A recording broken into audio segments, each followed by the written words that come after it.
Assalamualaikum warahmatullahi wabarakatuh. Perkenalkan, nama saya Aninda Zafira Maulani Putri, NIM 1811411012 dari program studi D3 Radiodiagnostik dan Radioterapi semester 4. Di sini saya akan menjelaskan tentang ilmu kependudukan.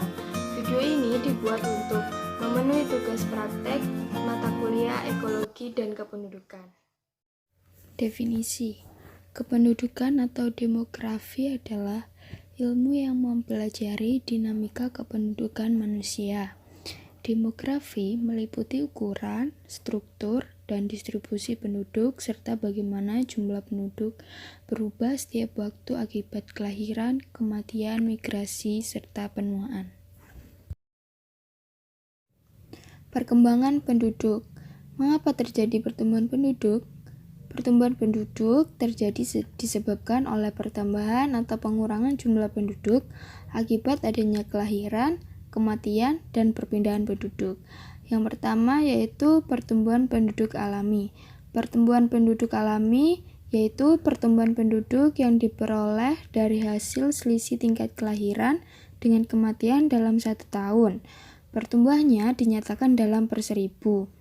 Ada pula rumusannya yaitu P sama dengan L dikurangi M. P yaitu pertumbuhan penduduk, L yaitu angka lahir, M angka kematian. Yang kedua yaitu pertumbuhan penduduk non-alami. Pertumbuhan penduduk non-alami diperoleh dari selisih penduduk yang melakukan imigrasi dan emigrasi. Perhitungan penduduk non-alami dapat digunakan dengan rumus yaitu P sama dengan I dikurangi E, di mana P adalah pertumbuhan penduduk, I adalah imigrasi, E dan adalah emigrasi.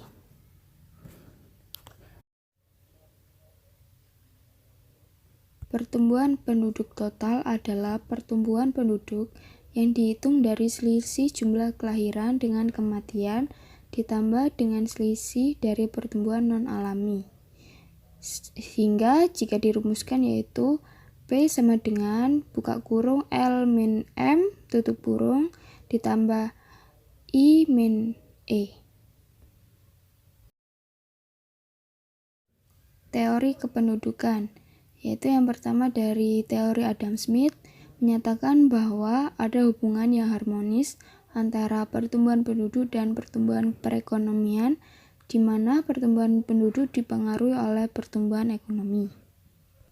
Adam Smith juga menyatakan pertumbuhan penduduk dipengaruhi oleh permintaan terhadap tenaga kerja dan permintaan tenaga kerja dipengaruhi oleh produktivitas suatu lahan. Yang kedua yaitu teori neoklasik. Dalam jangka panjang, perkembangan perekonomian akan mengalami stationary state, yaitu keadaan di mana perekonomian tidak akan lagi mengalami pertumbuhan tetapi hanya diam atau statis. Transisi demografi adalah perubahan terhadap fertilitas dan mortalitas yang besar. Perubahan tersebut dapat digambarkan sebagai berikut. Pada keadaan 1, tingkat kelahiran dan kematian tinggi antara 40-50. Keadaannya masih alami, tingkat kelahiran tinggi atau tidak terkendali dan tingkat ekonomi yang rendah, sehingga kesehatan dan gizi lingkungan kurang mendukung. Akibatnya kelaparan dan kejadian penyakit tinggi sehingga tingkat kematian pun tinggi. Pada tahap kedua, angka kematian turun lebih dahulu akibat peningkatan pembangunan dan teknologi. Kondisi ekonomi makin membaik akibat pembangunan dan pendapatan penduduk meningkat, sehingga kesehatan semakin baik. Akibatnya, tingkat kelahiran tetap tinggi, tapi angka kematian turun. Pada kondisi ini akan terjadi tingginya laju pertumbuhan penduduk alami. Pada tahap 3 terjadi perubahan akibat pembangunan dan juga adanya upaya pengendalian penduduk. Maka sikap terhadap fertilitas berubah menjadi cenderung punya anak sedikit. maka turunnya tingkat kematian juga diikuti turunnya tingkat kelahiran, sehingga pertumbuhan penduduk menjadi tinggi lagi. Pada tahap keempat, bila penurunan tingkat kelahiran dan kematian berlangsung terus-menerus, maka akan mengakibatkan pertumbuhan yang stabil pada tingkat yang rendah. Indonesia sedang menuju tercapainya kondisi ini, yaitu penduduk bertambah dengan sangat rendah atau tanpa pertumbuhan. Faktor-faktor yang mempengaruhi laju pertumbuhan penduduk.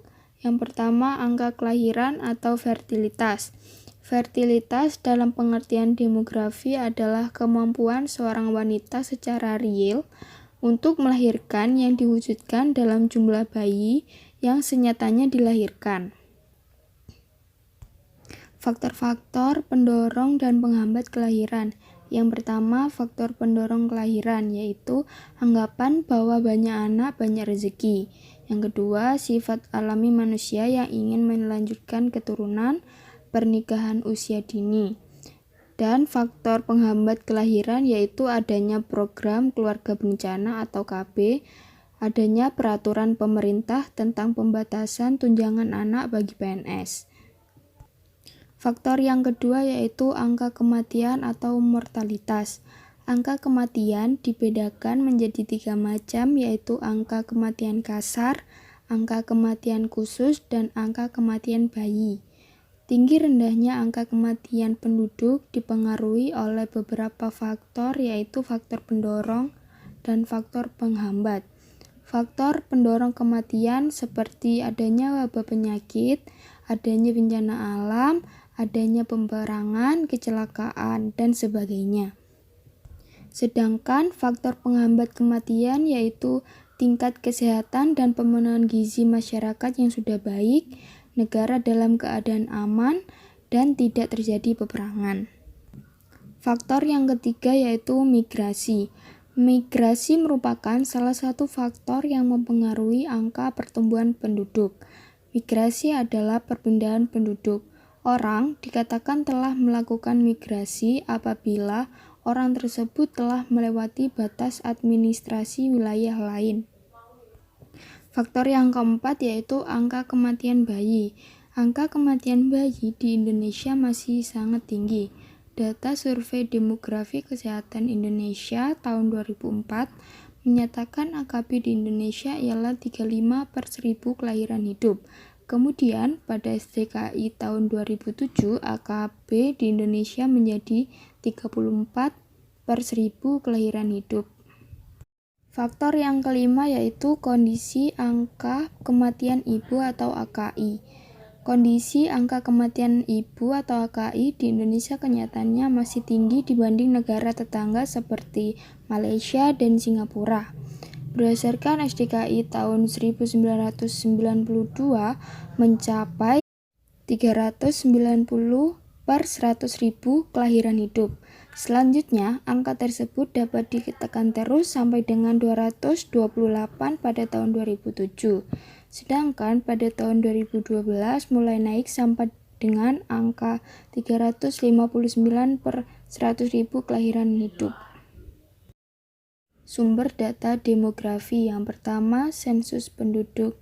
Indonesia telah melakukan sensus pada tahun 1971, 1980, 1990, dan 2000.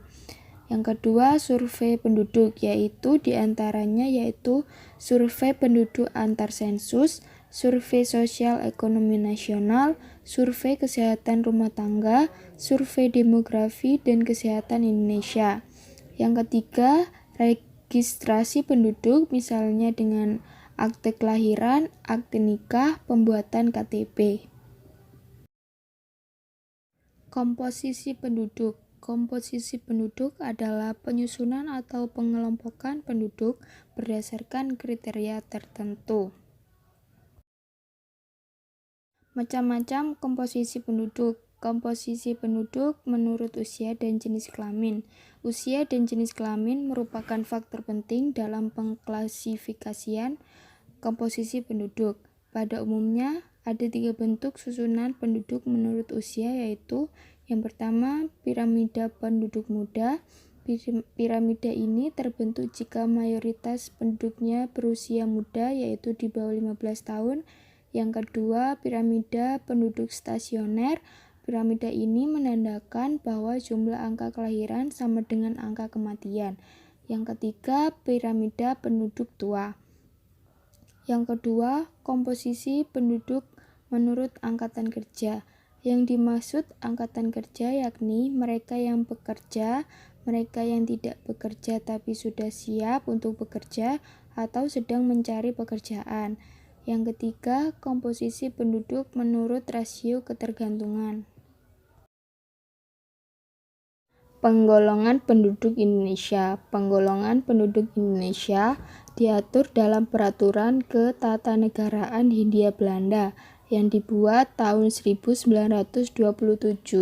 Dalam peraturan ini, penduduk Indonesia terdiri atas yang pertama golongan Eropa. Yang termasuk golongan ini adalah bangsa Belanda, bukan bangsa Belanda tapi orang yang asalnya dari Eropa, dan bangsa Jepang. Orang-orang yang berasal dari negara lain yang hukumnya keluarganya sama dengan hukum keluarga Belanda, yakni Amerika, Australia, dan Afrika Selatan. Yang kedua, golongan timur asing.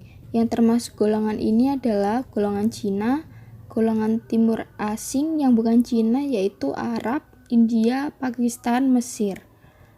Yang ketiga, golongan bumi putra. Yang termasuk golongan ini adalah orang-orang asli Indonesia serta keturunan yang tidak termasuk golongan lain. Orang-orang yang semula termasuk golongan lain kemudian masuk dan menyesuaikan hidupnya dengan golongan asli Indonesia. Itu dia tadi penjelasan dari saya. Jika ada yang ingin dipertanyakan, silakan tulis di kolom komentar di bawah. Terima kasih. Wassalamualaikum warahmatullahi wabarakatuh.